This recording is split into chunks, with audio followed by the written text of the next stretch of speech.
Olá, aqui quem fala é Michele Camargo, seja bem-vindo a mais um vídeo do nosso canal. E no vídeo de hoje a gente vai falar sobre o ponto de operação de uma bomba centrífuga. Mas antes de começar, gostaria de convidar a curtir esse vídeo, compartilhar esse vídeo, se inscrever no nosso canal. E se você tem sido ajudado pelos nossos vídeos e quer nos ajudar, você consegue através do botão Valeu Demais ou se tornando membro do nosso canal, que como membro, além de nos ajudar, você também tem acesso a materiais exclusivos. Bom, sem mais delongas, né, vamos então ao tema do vídeo de hoje. Bom, a gente vai falar sobre o ponto de operação, mas antes da gente falar sobre o ponto de operação do equipamento, vamos fazer uma visão geral aí do que a gente já falou em outros vídeos. Né? O funcionamento de uma bomba centrífuga, de maneira bem simplificada e rápida, você tem um escoamento que vem axialmente, aqui paralelo ao eixo do equipamento, e no rotor ele muda de direção, vai sair radialmente e sofre uma aceleração por conta do giro do motor aqui, né? E aí você tem um aumento de velocidade aqui no rotor, e quando o escoamento sai do rotor, ele encontra uma caixa espiral grandona. Então, com isso, ele diminui de velocidade e é ali que a pressão sobe, né? É claro que não tem uma área assim certinha que ele começa, só tem aumento de velocidade e muda de pressão, não. É no finalzinho ali do rotor que você já começa a ter esse aumento de pressão, né? E redução aí de velocidades. E por que que isso acontece? Acontece por um princípio hidrodinâmico, né? Se você analisar a equação de Bernoulli, né, que é a equação da energia sem perda de carga, você vai ver que tem uma parcela de pressão, uma parcela de velocidade e uma parcela, né, de potencial, que você pode desprezar aqui no caso das bombas, né? Que a diferença potencial ali é bem pequena. E no caso, quando você aumenta a velocidade, a pressão diminui, tem que diminuir, né? Porque você tem uma energia fixa ali, né?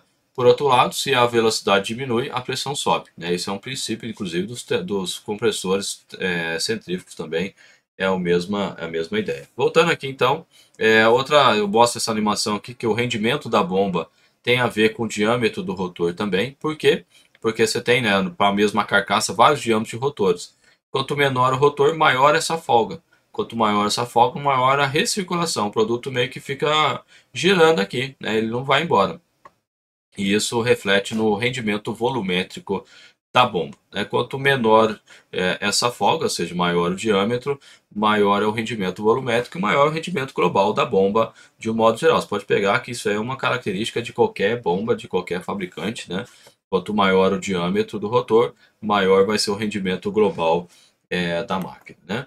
Bom, o comportamento da bomba depende, né, da vazão, altura manométrica e isso de qualquer bomba, né, altura manométrica e vazão depende da rotação ou do número de ciclos, né, se for alternativo.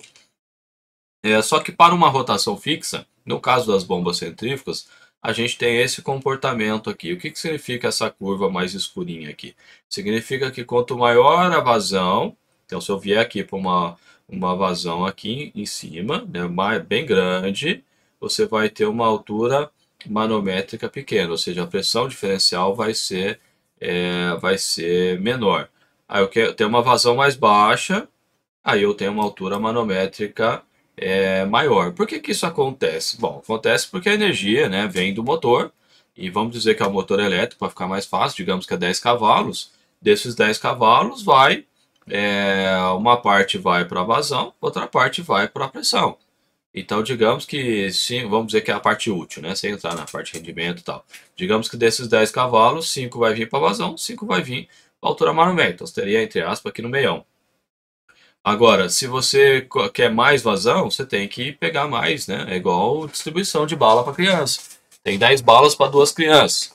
Você vai distribuir essas balas, vai ou 5 para cada criança, ou vai 6 para uma e 4 para outra, 7 para uma, 3 para outra, assim por diante. Não tem como multiplicar balas ali. A mesma coisa aqui é na parte de energia. Bom, dito isso, a gente pode falar da curva do sistema, né? Então, a curva do sistema tem a ver com a curva da bomba, né? Então, o que seria a curva do sistema, né? A curva do sistema, a gente determina ela através do valor da altura geométrica de elevação mais o somatório de perdas de carga. Então, o que, que acontece, né? Se você analisar, né, o seu sistema, o sistema ele tem fisicamente ele é o mesmo, né? Digamos que você já tem uma instalação, digamos que eu tenho aqui uma instalação, uma outra, né, um outro reservatório. Deixa eu colocar o reservatório um pouco mais para baixo aqui, senão não vai aparecer para vocês. Digamos, né, que você tem aqui um reservatório e você vai bombear ele, né, para um outro reservatório aqui em cima. E aí você tem esse volume aqui. O que a gente chama de HGEL é a diferença de nível. Então esse seria o HGEL. Ele sai, né, desse nível e vai para esse nível aqui, em função dessa bomba que eu tenho aqui, né? Então um esqueminha bem simples aqui de uma instalação de bombeamento. Então digamos que o nosso HGEL dessa instalação seja esse valor aqui. Aqui seria o HGEL, que é a altura geométrica de elevação. Bom, e a perda de carga? Bom, a perda de carga ela está relacionada com o quadrado da velocidade. E a velocidade está relacionada com a vazão. Como eu tenho uma área fixa, né, já numa instalação, se eu aumento a vazão, eu aumento a velocidade. Se eu aumento a velocidade, eu aumento a perda de carga ao quadrado. Então, digamos que a velocidade, você dobrou a vazão. Dobrou a vazão, você quadruplicou a perda de carga. Então, esse gráfico ele vai ter um formato de uma parábola. Essa aqui seria a minha curva do sistema. E o ponto de operação nessa brincadeira? Bom, o ponto de operação é exatamente o cruzamento entre a curva da bomba e a curva do sistema. Então, esse cruzamento, nesse exemplo aqui, eu teria essa vazão aqui de operação e teria... Estou tentando ver aqui minha bolinha. Aqui. E teria essa altura manométrica de operação. Então, se você ligou a sua instalação e você tem essa situação aqui, então é isso que vai acontecer. Ah, mas eu quero que opere aqui. Bom, para isso, você tem que, se você tiver trabalhando com um registro parcialmente falando, né, parcialmente aberto, aí você pode abrir mais um registro. E aí você teria que ter, para isso, né, para você ir para aquele outro ponto, você teria que ter um ponto de operação, essa é a cor que eu escolhi, uma outra curva do sistema, eu vou fazer de novo aqui. Você vai ter que ter uma outra curva do sistema, uma curva do sistema 2. E como é que você consegue fazer isso, né? Uma curva do sistema 2 se a instalação já existe? Bom, se nesse caso aqui da curva do sistema 1, você está trabalhando com o registro parcialmente fechado, então se você abrir o registro, você está mudando a condição do seu sistema, está mudando a perda de carga do seu sistema. Então você sai de uma curva 1 para uma curva 2. Deixa eu colocar aqui o laser aqui, porque eu não estou enxergando. Você principalmente não vai enxergar também. Então o que acontece? Quando você abre um registro, o que você está fazendo é alterando a perda de carga do sistema. E aí vai fazer com que você saia de uma curva e vá para outra. Então você consegue alterar, né, essa curva do sistema. Aí você pode falar assim, bom, você acabou de falar que quanto maior a vazão, maior a velocidade, quanto maior a velocidade, maior a perda de carga. Então como é que eu estou mudando aqui? Como é que eu estou, né, entre aspas, aqui eu estou numa posição com uma HB menor? Bom, o que que acontece? A válvula ela é uma perda de carga localizada. E quando você abre ou fecha a válvula, o que você está fazendo é regulando a perda de carga. E essa perda de carga ela vai roubar energia do seu sistema. Vai roubar tanto energia de pressão, HB, quanto energia de vazão. Esse é um ponto-chave que a gente pode destacar aqui em relação à questão do equipamento, que você nunca consegue alterar ao mesmo tempo alterar somente uma das propriedades. Quero alterar só a vazão. Não tem jeito. Quando você altera a vazão, você altera a pressão também. quer alterar sua pressão, também não tem jeito. Então, se você aumenta a perda de carga do sistema, você vai roubar energia de pressão e vai roubar energia cinética. Mas ou seja, você está imputando mais ou menos perda de carga pontual, né, no seu sistema, que pode corresponder a um valor maior ou menor do que a perda de carga distribuída que você teria em relação aqui ao escoamento nessa instalação. Então, para uma mesma instalação funcionando, que é o que eu comentei, né? Quanto maior a vazão nessa instalação, maior vai ser a altura manométrica que você precisa.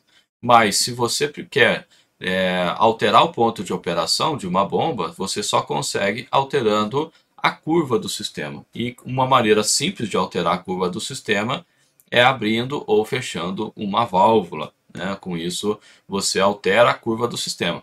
É bem complexo, né? Porque são informações adicionais, mas o que eu quero dizer não tem como, né, você alterar a situação do seu sistema, o ponto de operação, sem mexer no seu sistema, né, não tem jeito.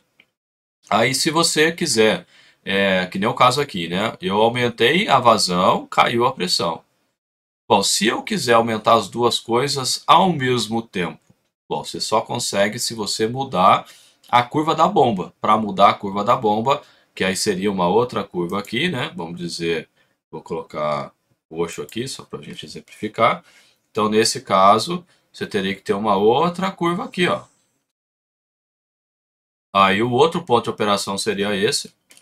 E seria esse. Para essa curva do sistema, você sai aqui de uma vazão, né? Você aumentou a vazão aqui. E também você aumentou a altura manométrica. Mas isso significa que essa bomba aqui, nessa curva, digamos que a rotação é 1750 RPM, e essa curva aqui que eu fiz roxa aqui, digamos que a rotação, deixa eu colocar grande aqui para vocês verem, né? A rotação, digamos nesse caso, seria... Caramba, não aparece a minha... Ah, tá aqui.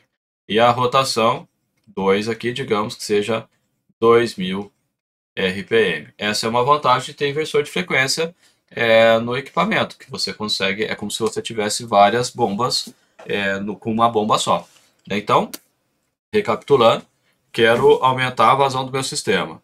Para a mesma bomba, para a mesma rotação, você só consegue se você diminuir a pressão. Para isso, você tem que alterar, né, uma válvula.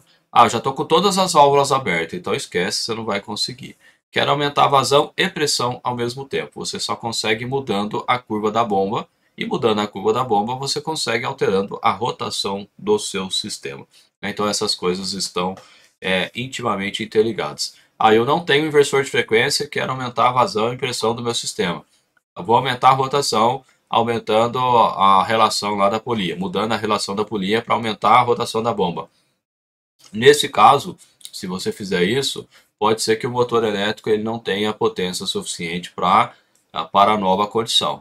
Então, tem que fazer uma avaliação nesse sentido. Para menos, tudo bem, né? Você vai ter o motor, né? Ele vai estar super dimensionado. Mas para mais, aumentar a vazão e pressão vai demandar uma potência maior. E é muito comum o motor elétrico ser dimensionado, nesse exemplo que a gente colocou aqui, voltando aqui para a apresentação, digamos que a bomba tenha sido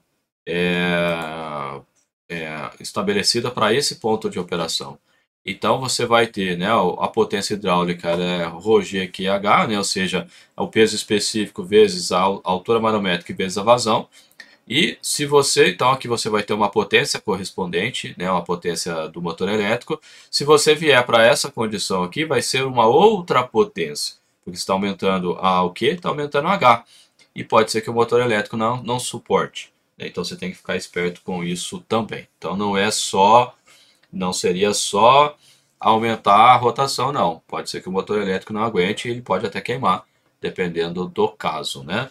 E se você quer saber mais sobre bombas centrífugas, eu te convido a conhecer o nosso curso Bomba Centrífuga, Concepção, Manutenção e Operação. Para você que ficou aqui, se você quiser comprar esse curso, né, com 15% de desconto, existe o cupom YouTube que você pode acessar, né, o link do curso está na descrição do vídeo.